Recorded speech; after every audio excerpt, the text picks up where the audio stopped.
us here today. Okay, the Citizens Advisory Committee for the Las Vegas Redevelopment Agency. We're now at the City Hall, 495 South Main Street, on the second floor, City Clerk's Office, City of Las Vegas. And the internet address, www.lasvegasnevada.gov. Our agenda today is July 24th, 2017. Items listed on the agenda may be taken out of the order presented. 2 or more agenda items for consideration may be combined, and any item on the agenda may be removed or related discussion may be delayed at any time. Backup material for this agenda may be obtained from Luann Holmes, City Clerk, at the City Clerk's Office at 495 South Main Street, second floor, or on the city's web page at, again, www.lasvegasnevada.gov. So, we'll call the meeting to order at this time. We are in compliance, yes? Yes, we are. We are in compliance. So the public comment. Madam Chair. Oh, I'm sorry. Will you have the city clerk call roll? Oh, thank you. Chair Mathis, Present. Vice Chair Sylvain, Here. Present. Member Zarowski, excused. Member Kovacs, Present. Member Mack, Here. Member Dykes is excused, Member Jones, Present. Member Clark is excused, and Member Palacios. Present. Thank you. We have a quorum. Thank you. The public comment during this portion of the agenda must be limited to matters on the agenda for action. If you wish to be heard, give your name for the record, the amount of discussion, as well as the amount of time any single speaker is allowed may be limited. We see none at this time. We will move on. For possible action to approve the final minutes, these are minutes from March 27th. At this time, we need a motion to receive the minutes. So moved. Seconded. It has been moved and properly seconded to receive the minutes from March 27th, 2017. All in favor, please say aye. Aye. Opposed? Any extensions? No. Minutes approved. The next one is number 5, presentation by Lou Ann Holmes, redevelopment manager, regarding planned. Madam Chair. No, the city clerk. Okay, I'm jumping ahead. Let me back up. Presentation by Lou Ann B. Holmes, city clerk, and she's going to present the 2017 handbook for the board, committee, and commission members. Lou Ann? Thank you, Chair Mathis. My name is Luann Holmes, for the record. I'm City Clerk, and we put together a board and commission member handbook that we'll be utilizing in all onboarding, but I know some of you are sitting here right now thinking, gee, I wish I had this a little while ago when I first got on the board. So we're a little late, but we are playing catch-up. We created this pretty much so that as people are put on the board, they not only have an expectation of what the board does, but a little bit about how it runs and everything from who sits on the board, some of your responsibilities, how you should communicate. So we laid it out. It should be pretty easy. We talk about appointments, term resignation. What do you do if you'd like to continue your resignation, or how do you fill a vacant seat if you happen to have a vacant seat. We talk a little bit about the authority and responsibilities of the board. We talk about communications and relations with not only your fellow board members, but communications with staff and council. We give you some general information about your meetings. You all have been on the board for quite a while, so you're familiar with the attendance.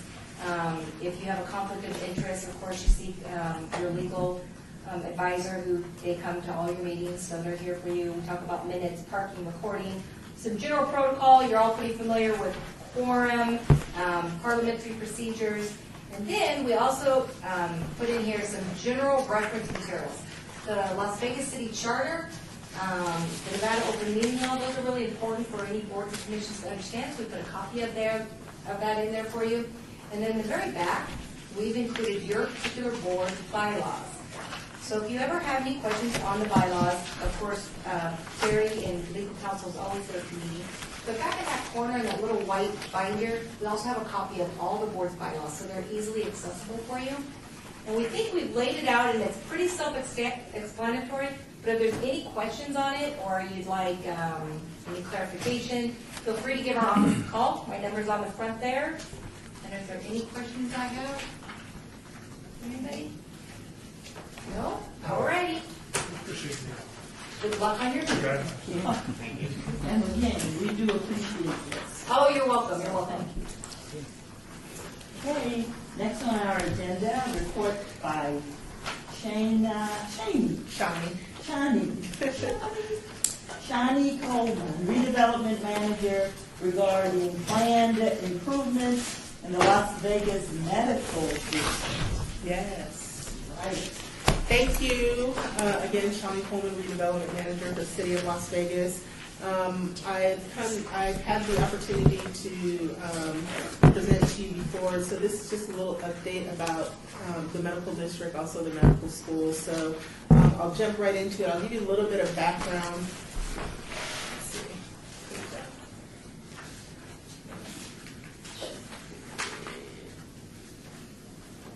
I see him down.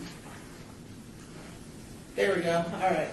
So the mission and goals. So the Las Vegas Advisory Council established some mission and goals, and so one of those being that by 2030, the Las Vegas Medical District will be the clinical care, research, wellness, education, training center of Southern Nevada and the premier academic medical district in the southwestern United States.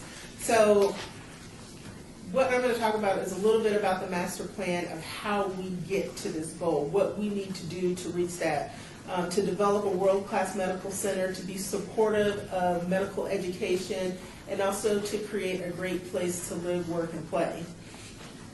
So planning principles. So we hired a group, the Smith Group, to help us define what we wanted our medical district to look at. And so one of the things that they did is they helped define what we call planning principles. As we go through the master plan, these are principles that help us guide and make decisions. So the first one is to create opportunities for new and expanded health education. So when we started this process of developing the medical district master plan, one thing that we had in mind is that we wanted it to be an academic medical center. So if you look throughout the nation, some of the most successful medical districts are those that incorporate education because there's research, there's new technology, there's new innovation. So we wanted to make sure that that was included in the process as we were going through the master plan process.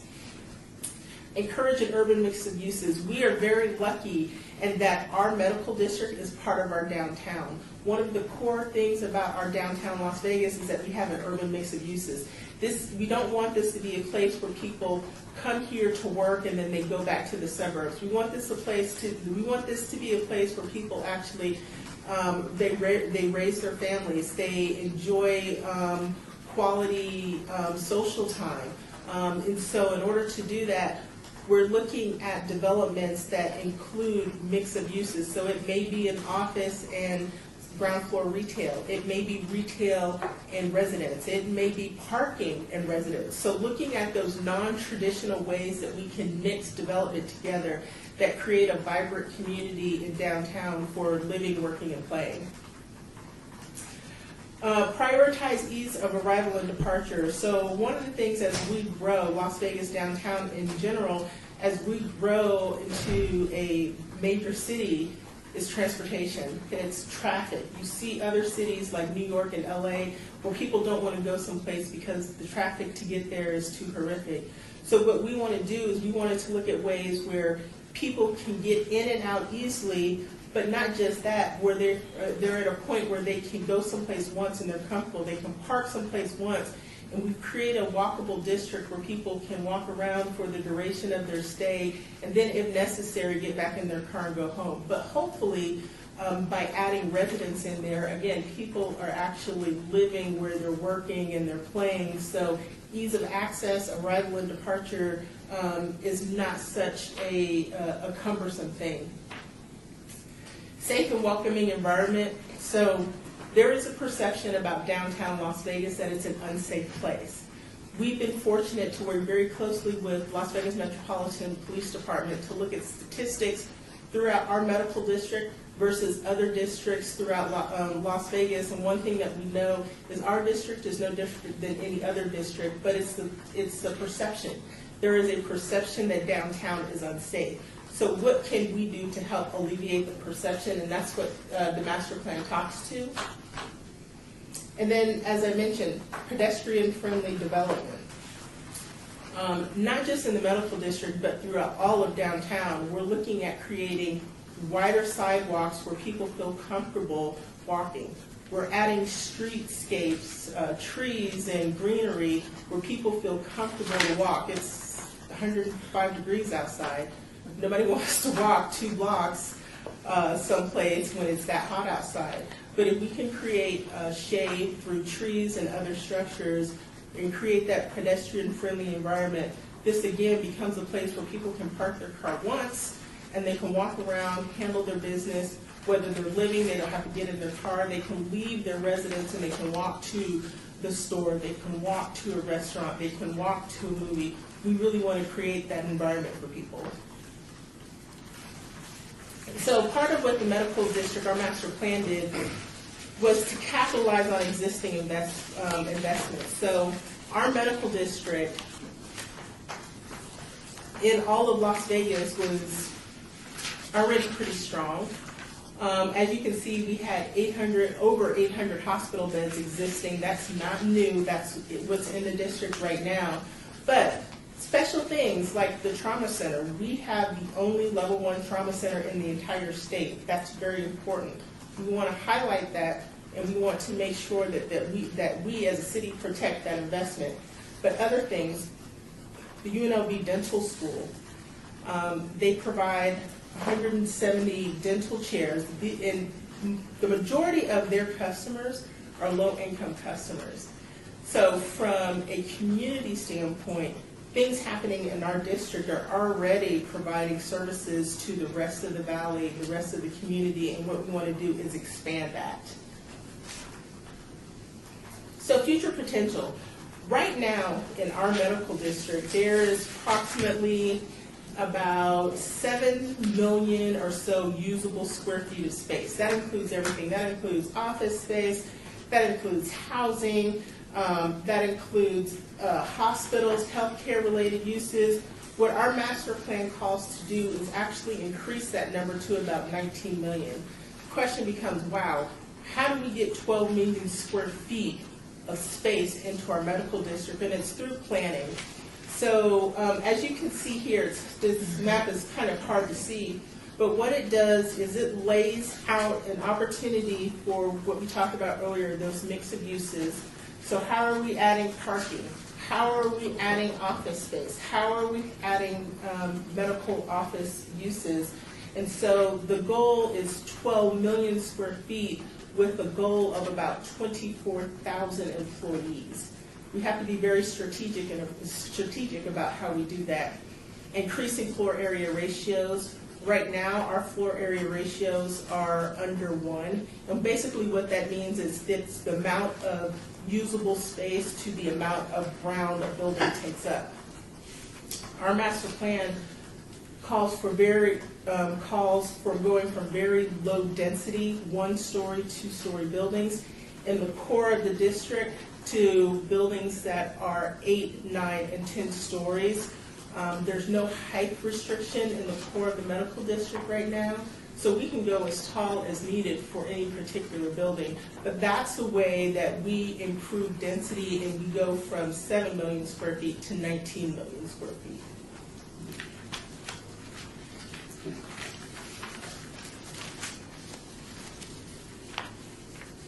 So again, we're talking about density. I mentioned a little bit earlier talking about floor area ratio, and you can see kind of that red where you're having a floor area ratio of 3 or higher. Basically what that means is for every square foot of land, we have 3 square feet of usable space on top of it. And so you can see the densest areas, and I'll stand up here. In the densest areas, this is UMC here, this is Charleston, this is Shadow Lane. This area, This area right here is where the new UNLV School of Medicine is. This area is where the current dental school is right here. So you can see in these dense areas, the red and the orange, instead of that low density, 1-story, 2-story product, what we're calling for is something much greater than that. Talking about an urban mix of uses, our consultant helped us identify things that made sense to put together. We already have areas that have hospitals in them. We already have areas that have education in them. What else can we add to that that can maximize the use of that particular land? One of the things that we're doing on top of this right now is we are in the process of changing the zoning regulations. We are moving to a form-based code. What the form-based code is going to allow us to do is, instead of dictating and say, this has to be a school, we're going to say, this has to be a building. That building can be 100,000 square feet. What you put in that building is up to the developer, just as long as they're not nuisance uses. So you can't have adult entertainment, for instance. But in that 100,000 square feet, you can put retail. You can have 25,000 square feet of retail. You can have 25,000 square feet of office, and you can have 50,000 square feet of residential. We're really trying to create creativity and flexibility for the developers to help us reach that goal in maximizing the use of land. Activating streets. This calls for looking at streets in a different way than we looked at them before. Like we said, we really want the medical district to be pedestrian friendly.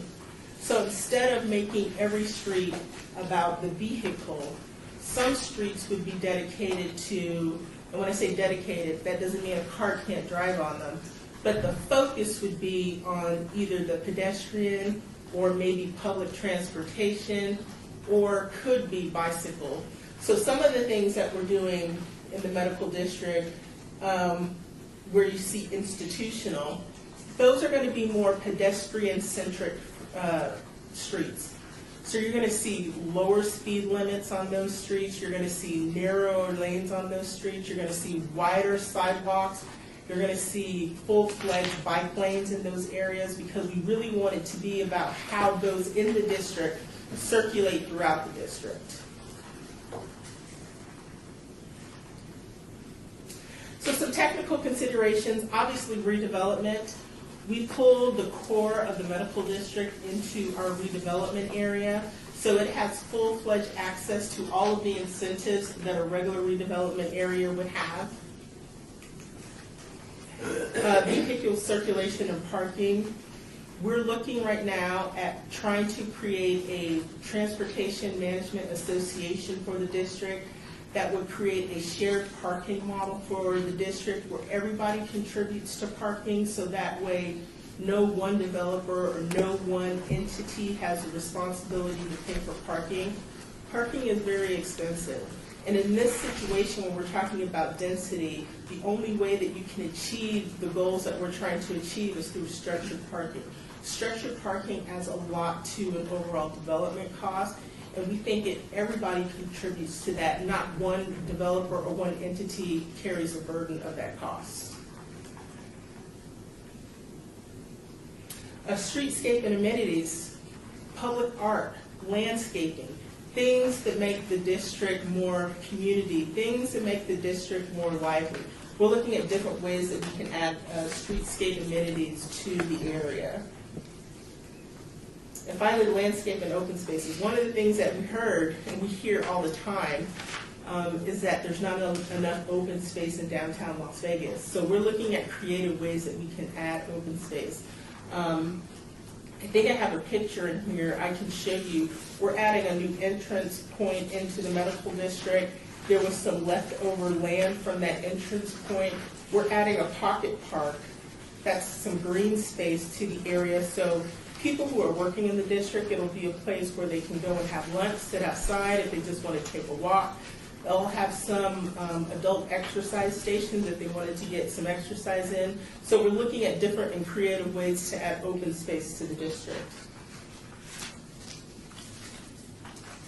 So our consultant helped us come up with what the medical district could look like. And the picture that you see on top is just a rendering. That street is actually Bearden Street, and the street that you see below. But it's actually built out with 2- and 3-story buildings, where right now there's some old single-story homes that have been converted to offices. This, what you see in the picture at the top, is a much more efficient use of that space, creating that density, creating that area, that inviting. And then the picture that you see at the bottom, this is a new entrance point into the medical district. This is off a street, it was named Bearden, we renamed it Wellness Way as part of our redevelopment. But MLK, this is the new MLK. So Project Neon has come in and wiped out all of the old apartment buildings along MLK. It's creating a new MLK in what was Desert Lane, and this is the new entrance point at MLK and Wellness Way into the medical center, the medical district. This previously was not there. Quick question on this, sorry, Member Cohen. So quick question when you talk about the top left picture there. Yes. Going to the more efficient use, what's the plan for transitioning to what's currently there to that? Is that just expecting that developers will come in and buy up what's there, tear it down, and build something new? It could be. As a city, we don't own land, do not use eminent domain for economic development purposes. So it really is creating a plan and an opportunity to, it's really about sharing a vision for developers and others to see. We've already started to see a lot of this happening. If you go into the medical district now, you'll find very small pieces of land selling for astronomical prices because people are starting to see the vision and they understand what the possibilities are for that land. Okay, thank you.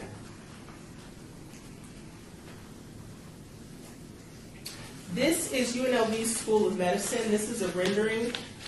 This building that you see here is the main education building. This small round area that you see here, that's actually the medical education library.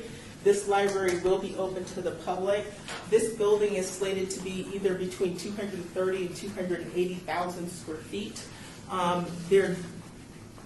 They haven't determined exactly what size it's going to be. It depends on their future business model. The size of the building will dictate at the end the maximum number of students that they can have. And this is the same building, obviously a different viewpoint. Again, the large education building, the 230 to 280,000 square feet, the kind of metal curved at the bottom there, that is the library. And the 2 white buildings that you see to the right, those are additional healthcare education buildings. The goal for UNLV is that at some point they will transition all of their healthcare education to this campus. And so these other buildings are there to support that. So one building could be for physical therapy. One building could be for all of allied health sciences. So the goal is to build a healthcare campus for UNLV. The dental school is already there. They have some nursing there. They're teaching at UMC. So this Shadow Lane campus, the medical district campus, will be full-fledged UNLV healthcare facility. Healthcare education, I should say. And this is a really cool space on the inside of the larger education building. You can kind of see in the background there, that's actually facing the premium outlet malls. That back glass window actually is a roll-up door, and it rolls up, and there's a patio out there. And this is what they call general space or universal space. They can use this space for what they call white coat ceremonies. They also have the ability to use it, as you can see now, for people just studying or just a place for people to relax. The thought process, too, is that This space may also be able to be rented out to people to use for banquets and other special events. I think that's it. Yes, that is it. And just for UNLV, which I don't have in here, I wanted to give you guys an update on. At the last legislative session, they were lucky enough that they had an anonymous donor present them with $25 million, and the state matched that $25 million, so it's $50 million.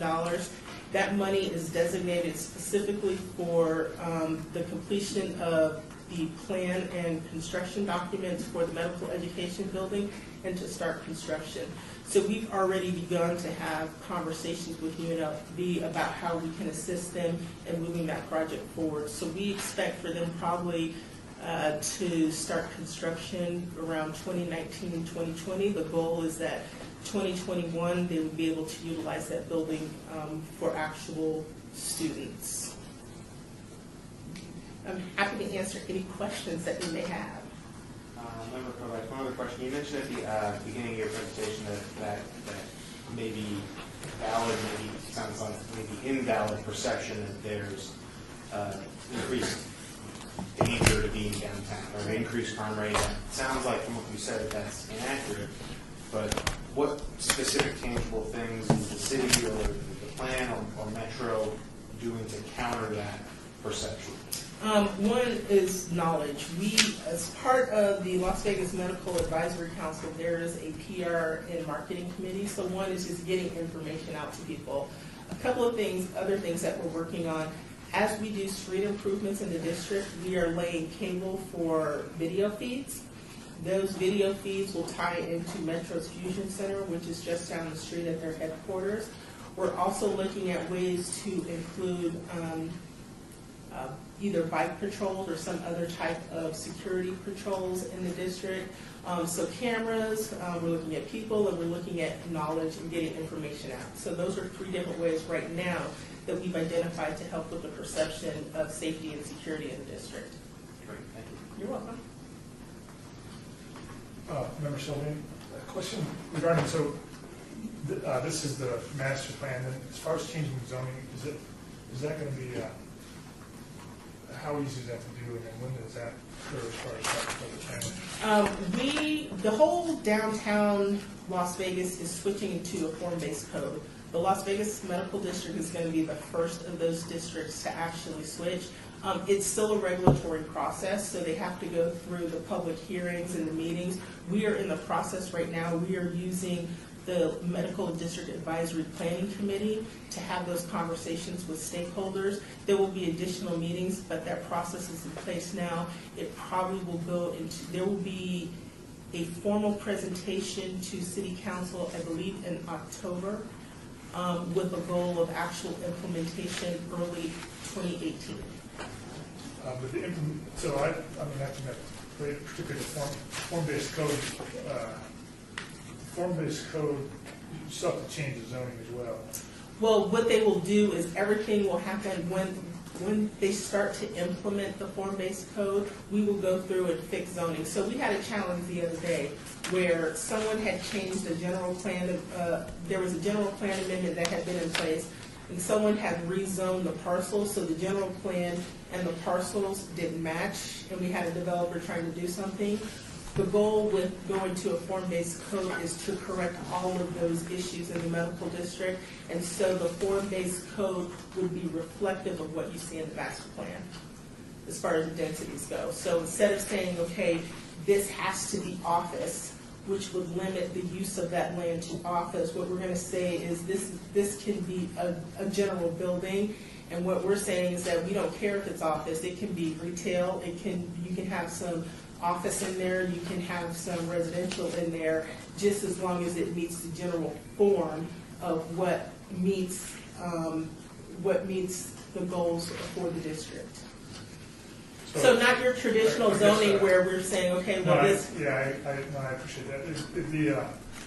I guess so. I have an office in this medical district, and then any of what you've said, which I would like to see occur, but we run into you know, it's basically been put aside. Like I can't do anything that you suggested with my building right now. Correct. So I guess I'm looking at, so then in by 2019 in theory, I could do something like that. Correct.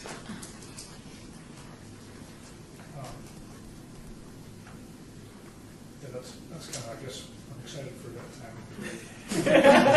A lot of people are. I mean, with land values going up, one of the things is developers have to be creative. They have to look at ways where they can maximize use of land.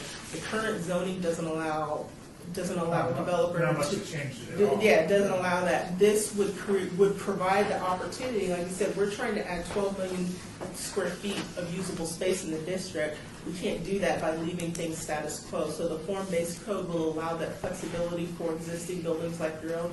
You wanted to redevelop that and say, hey, you know what, I have office in here right now, but I think I want to add a small cafe.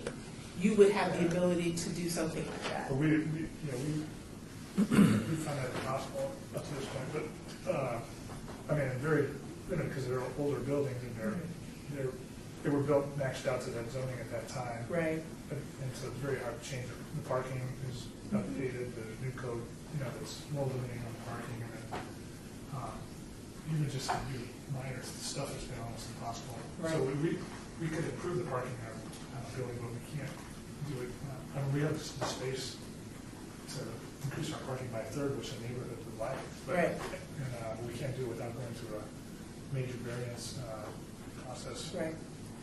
So I don't know, I just look forward to when we can potentially do it. So, Member Palacios, it sounds like what you're talking about is like a mixed-use zoning.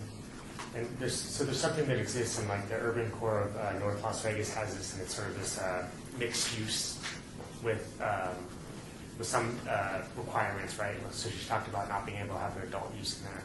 But basically, if you fit the requirements of what they're trying to accomplish, which in this case is live, work, and play, it's sort of just a administrative change. You know, you'd like to go in and add your cafe. So up until, if you're outside of one of these zones, it's very cumbersome and sometimes impossible to change your use to something different. Form-based Yeah.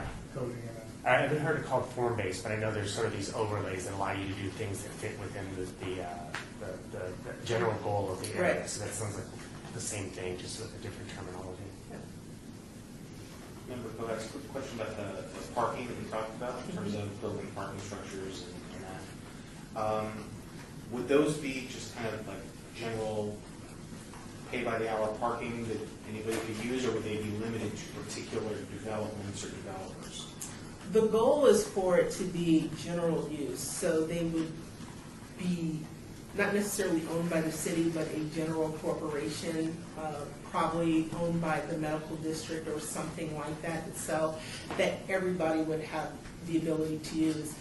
If you look at one of the maps in the core of the district, one of the things that our consultant found out is that we have a lot of surface parking lots in the district, in the core of the district. In order for those parking lots to be built out, we have to figure out another place for people to park.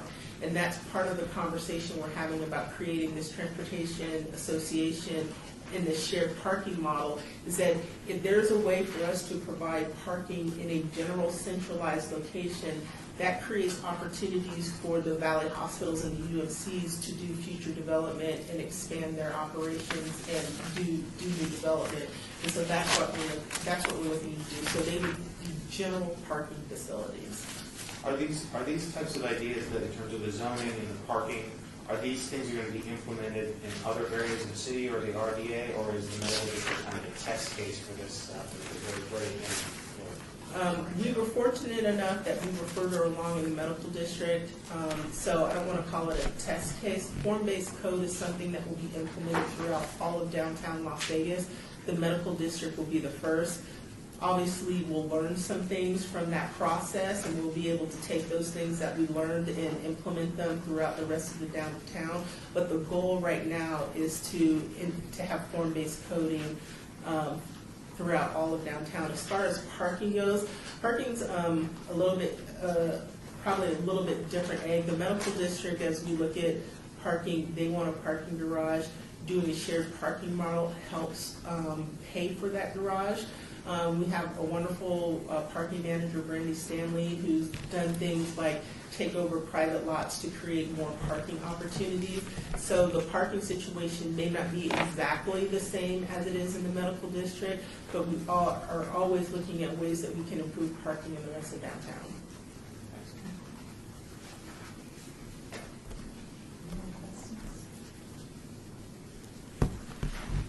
Chair Mathis, thank you.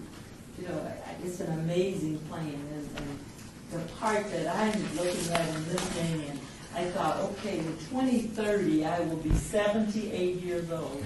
And all I kept thinking is, this master plan is around families. Yes. And that's what we're about. So I love it. I love it. Great work. Thank you. Great work.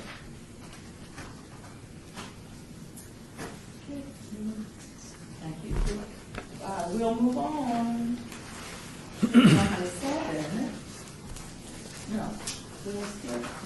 Okay, Number number 7. 7, discussion regarding topics for future agenda items by the committee. Comments made during this portion of the agenda by individual members shall refer solely to proposals for future agenda items, and any discussion shall be limited to whether or not such proposed items are within the preview of the board, and/or whether such proposed items shall be placed on a future agenda. No discussion regarding the substance of such proposed topic shall occur, and no action shall be taken. In our packet, we do have the possible meeting topics. If you guys have an opportunity to maybe read through them. But no action can be taken. All we can do is just read them. Is that correct? I believe they're looking for guidance from you, from the board, And so that, which we would prefer. correct, Madam Chair. Madam Chair, if I may. Jeff McGeechee, Economic Urban Development, for the record. Between now and the last meeting we had, I reached out to the board members, received some feedback from quite a few of the members, and reprioritized the list we had, added a couple things, and this is a reflection of that feedback since the last meeting.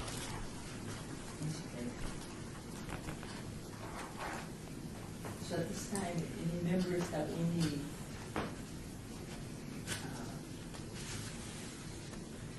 do we want to discuss any of these, any moved up, down, change numbers for topics? Number 5, I'd love to see number 5 moved up, but if this reflects the polling of the group, I'm okay with it as it is. And we, remember, Mac, we just had number 3 today, medical district update. I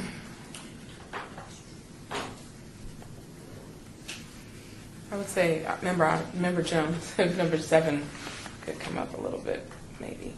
Can some of these happen at the same time? I think, yeah, depending on the topic, Jeff McGeechee for the record, I think depending on the topic, I mean, it's the board's discretion to set the agenda, so, time permits, I believe, yes.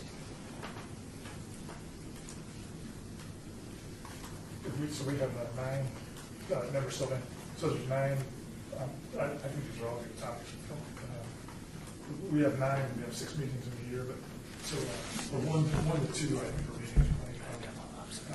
Or at least we're shooting for around an hour. But we can get through. These are good. I mean, I would say these topics are last through the year probably at that pace. And Chair Mathis, and we can definitely delete number 3 because it was fairly done today. Would you guys agree? Yes. We can update them. Another year I can come back. That's great. And then just maybe, Chair Mathis, as a suggestion, maybe move number 7 up to number 3, and then move the number, the graffiti, number 4. Maybe just change number 5 to 4. I think it would work. If we only know two at a time, I think that's. 7 to 3 and switch 5 and 4? I would, yes, because it's a concern. I'm really concerned, so. And then the rest, we will get to them as presented. Jeff McGeach for the record. And, you know, at any time, I could send this back out again. I received feedback from approximately half of the board members, and if you guys want to provide me feedback, I can rework the list and send that back out for you to review if you'd like. Do we need? Give you a little time. Do we need it again? Not necessarily. I don't think so. I think this is a great list, and thank you for pulling and putting this together. I think this is a good roadmap for. My pleasure.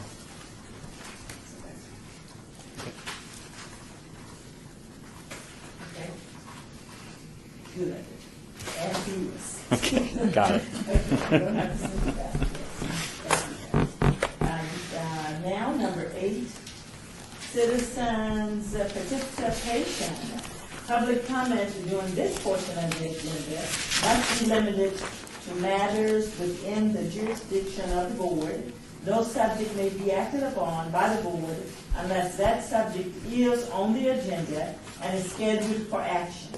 If you wish to be heard, give your name for the record, the amount of discussion on any single subject, as well as the amount of time any single speaker is allowed may be limited. Do we have speakers at this time? Member Palacios, I apologize. I'm sort of new and a little slow on the pickup on this. Is it possible for me to add one more piece of advice now or later before we adjourn to the discussion that we had about the downtown medical master plan? You would have to go back to that To item. the item. It's okay. Is it possible if we say? You can now take a vote of the board and reconsider that item, take a vote, Is it go formal- back to the formal? item. Do you have Member Swain, is it formal, or we could just discuss it if you want it formalized, like quarterly or? Whatever makes sense for everybody. Or Again, is it, Chair Mathis, is it a question that you could just ask Ms. Coleman? So would If it be a it's question? informal, we could just ask her when the meeting's done. kind of. Exactly. Okay. Yeah. Is that But okay? if it's That's formal, fine. but if you want it on the record, then. I think maybe on the record would be good. Again, I'm sort of learning, but if I've missed my window, that's okay as well. No, we just open it up. Probably Yeah. spending more Sounds good. time to do, motion to reopen the agenda items so that Exactly. the member can Okay. make It time. has been moved and properly seconded, so we will go back to number. You would have to, you need a vote on that. Oh, all in favor? Aye. Because I heard a motion in a second. But then you have to vote on the motion. Opposals? No? Okay, all that say yes, let's just show our hands, please, so that we can. Okay, so, majority rules. All right. We can go back to number 6. 6 with Ms. Coleman. Okay. So, Member Palacios, for the record, and I appreciate the consideration, and hopefully this will be the last time. Disclosure, this master plan is a project that our firm very deeply considered going after as a project, and then at the very end, while we felt that we had a lot of the qualifications to meet it, the sort of medical part was the one that made us sort of withdraw our interest in being an option for hire. With that said, we do a lot of these sort of master plans as my professional business. And the one thing that I wanted to maybe say in public and keep on record is that as you go through this process, and I'm sure I'm telling you something you already know, make sure that you keep in mind the need for affordable housing. And affordable housing comes in a number of different levels, but if you really want to have a place where people can live, work, and play, the work and the play part needs affordable housing because you need to have people who work in your offices, in your facilities at different economic levels, as well as the play part is always where you need to have the baristas and the bartenders and those kind of people who provide the service, but their income's low. if they live too far away, they don't want and can't come in to work there. So to have a truly working, live, work, and play place. And this is a mistake a lot of people make. We need to make sure that there's some sort of set aside for a place for the people with a lower income to live close by with transportation. That's what I wanted to say to make sure that it was sort of noted. Is that okay? Thank you. Thank you for that Thank you. information. Okay. At this time, number 9 is adjournment. Oh, did you call for any citizens' comment for number 9? Oh, Or number 8? I don't, Yeah, I and then did. he, that's where he Yes. commented. Okay. So, we did. We're fine. Yep. I don't know if you want to ask any more for citizens' participation. Any comments? Any comments or citizens? Do I need to reread it? Okay. Seeing none, thank you all for coming today. We really are so appreciative of you being here. And at this time, we will adjourn. Thank you. Thanks, everyone. Very good.